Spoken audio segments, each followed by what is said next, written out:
बिस्मिल्लाहिर्रहमानिर्रहीम। अस्सलामु अलैकुम स्टूडेंट।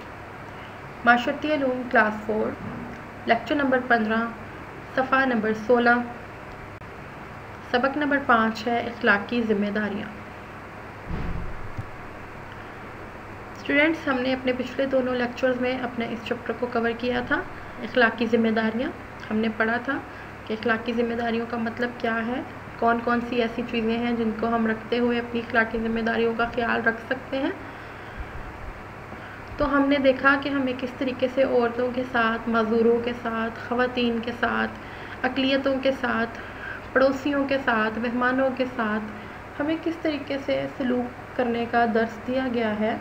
हमें इस चैप्टर को पढ़ने के बाद ख़ुद भी इस बात का एहसास हुआ होगा कि इस चैप्टर में जितनी भी बातें हमें बताई गई हैं वो बहुत अच्छी बातें हैं, और अगर वो बातें हम अपने अंदर पैदा करते हैं तो हम बहुत अच्छे शहरी कहला सकते हैं।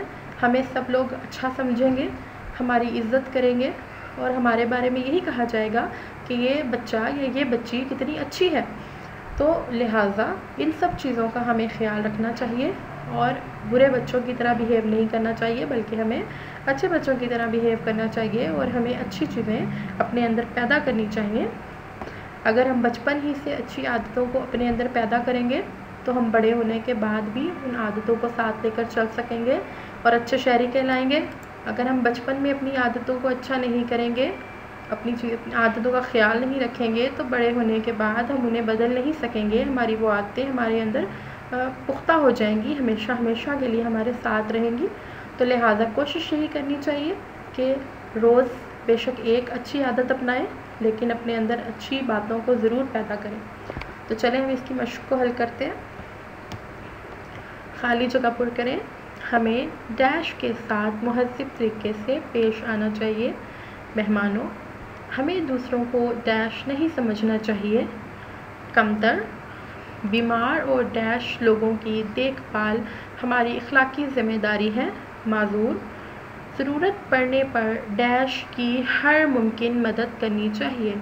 पड़ोसियों, हमें अक़लियतों को मज़हबी और डैश आज़ादी देनी चाहिए। सकाफ़ती, दुरुस्त जवाब के गिर्द दायरा लगाएं।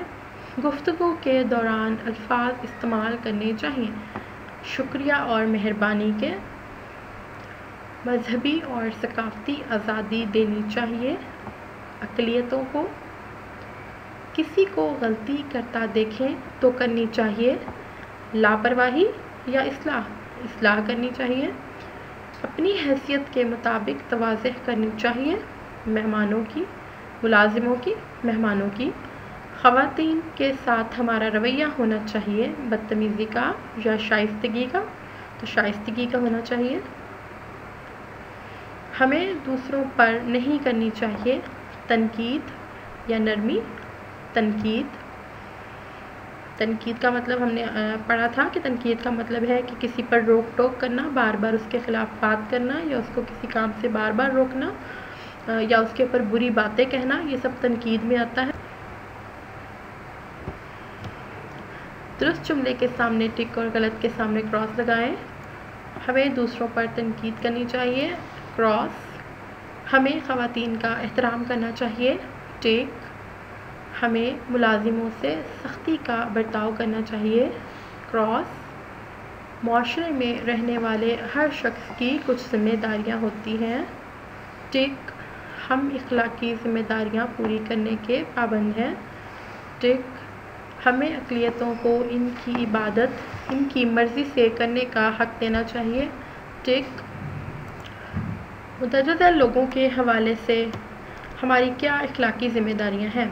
ख़वातीन का एहतराम करना चाहिए।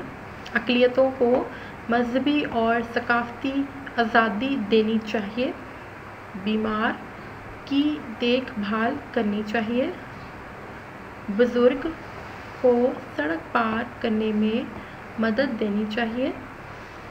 मेहमान की तवाज़ुह करनी चाहिए। माज़ूर, लोगों की देखभाल करनी चाहिए। इसके साथ ही स्टूडेंट्स, हमारा ये चैप्टर भी कंप्लीट हो गया है और हमने इसकी एक्सरसाइज को भी कंप्लीट कर लिया है। इंशाल्लाह हम अगले लेक्चर में अगले चैप्टर को स्टार्ट करेंगे। तब तक के लिए اللہ حافظ.